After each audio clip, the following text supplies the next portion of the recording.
I'd like to tell you a little story. So, if I told you that a racetrack, Coca-Cola, a crop dusting company, and a little leadership sprinkled in, would become the world's busiest airport and a center of global commerce, you tell me I was crazy. Wouldn't you? I'm a little bit crazy. I used to jump out of perfectly good airplanes. People tell me that anyway.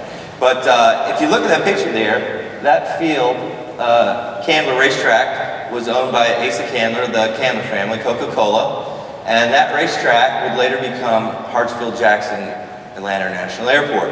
At the time, William Hartsfield learned this the other day. The Army, who had responsibility to carry the mail, needed an airfield, and the time was ticking, and they said they were going to potentially move some of their operations in Fort McPherson and other things away if they didn't get an airfield. So Candler Racetrack became Candler Field, and the city later first leased it, later purchased it, and that crop dusting company that moved here in 1941 later became Delta Airlines. And as they say, the rest is history. So amazing what a little thing, a little investment can do with some forethought, some good leadership. So what you see here is a picture. On the top left is the airport in 1960, and below is the aerial of the airport today. And what you can see is we used to have the cross runways, and now we're in a parallel system. But here's the proof. What this investment can do and has done. In 1960, Birmingham and Atlanta were both competing to build this airport, and were roughly, basically the same size in population. Today, Birmingham, Alabama is 1.1 million people, and Metro Atlanta is 5.4, approaching 5.5 million people. So a 5x increase in growth, increase in size and population. So becoming a global air hub and evolving from a rail hub to an air hub has really meant 5 times economic growth. And this is not a fairy tale. You know, this is true. This is reality today. So where are we today? As we said, the world's most traveled airport, the busiest airport, more than 95 million passengers last year, 646,000 plus metric tons of cargo, within 2-hour flight of 80% of the US population. And obviously it's great, you can fly direct pretty much anywhere. How many people flew direct to get here to Atlanta today, or yesterday? It's easy to get here, companies like that. But we have not rested on our laurels. We've been investing over time in this asset. Since 1999, $4.4 billion have been invested in improving the plant and facility of Hartsfield-Jackson. The most recent announcement was the international terminal, which hopefully some of you have all flown on. That's a great improvement. But importantly, the 5th runway addition was a $1.2 billion project. So, and another $1.4 billion for the terminal. So we continue to invest in this asset, and it continues to help us grow. And arguably, Hartsfield-Jackson is the economic engine of the Southeast. The economic impact that it has, and the economies that it supports, and the companies that it helps and reach markets certainly is. And you can see some of the numbers there. More than $16 billion in sales impact for the Southeast region.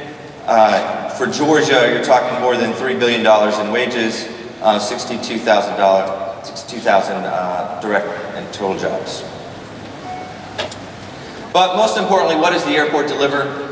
And for you, for your company, and for companies that use it, is global access, right? Access to markets is ultimately what companies need, and companies need all modes that we've discussed today, we are discussing.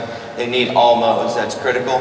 But the air mode is particularly important when things are expensive and need to be there quickly, and our friends from UPS know.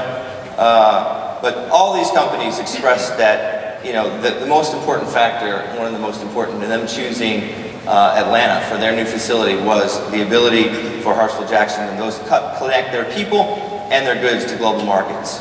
And CEO Bill Nudie said, having Hartsfield-Jackson's connectivity gives us global access to our clients, Porsche, who's putting their new North American headquarters right next to the airport at the Aerotropolis site, also said it was a key factor.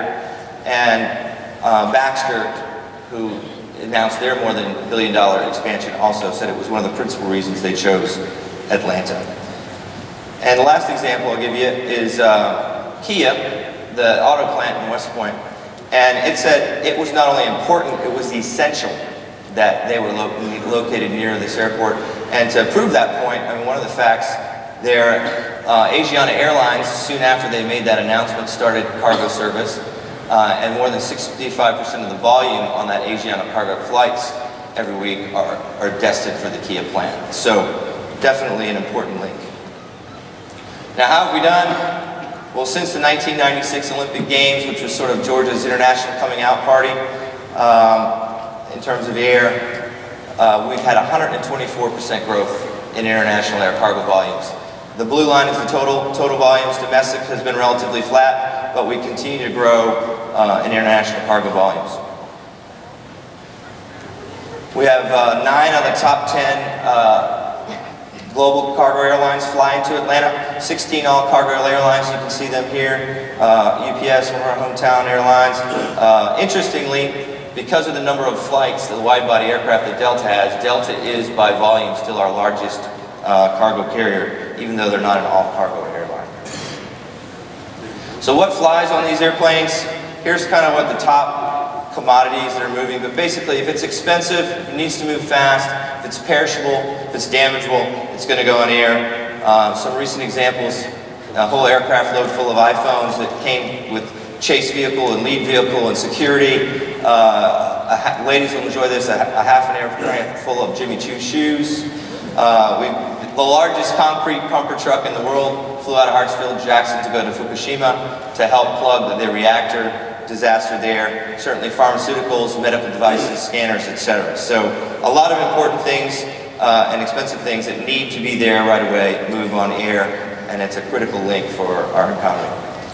So where are we sort of on trends and issues? I think looking forward, potentially there will be some impact of the sequester as TSA and Customs have instituted no overtime rules, so it may hurt us a little bit in terms of clearing freight and clearing passengers to fly. We've seen a strong uptick in manufacturing, which, as we mentioned, really benefits freight movers and logistics service providers. Most of these products need to go on air, or truck, or rail. We're seeing that. Aerospace and auto parts segments are very strong. And Georgia is positioned well with the new Boeing plant in South Carolina and the Airbus plant in Alabama to kind of be in the middle of both where the new auto plants are as well as the aerospace plants to be able to service both of those customers very well. And then promisingly, international cargo volumes are up about 5% in January for year over year, so that looks good. And overall, Hartsfield is in its next stage of planning for the future. The 2030 cargo development plan is underway and should be completed shortly in the near future. So you can see, with a little leadership, some investment in the future, Hartsfield-Jackson has positioned Georgia and Atlanta well to compete in the future and make this a better place to live.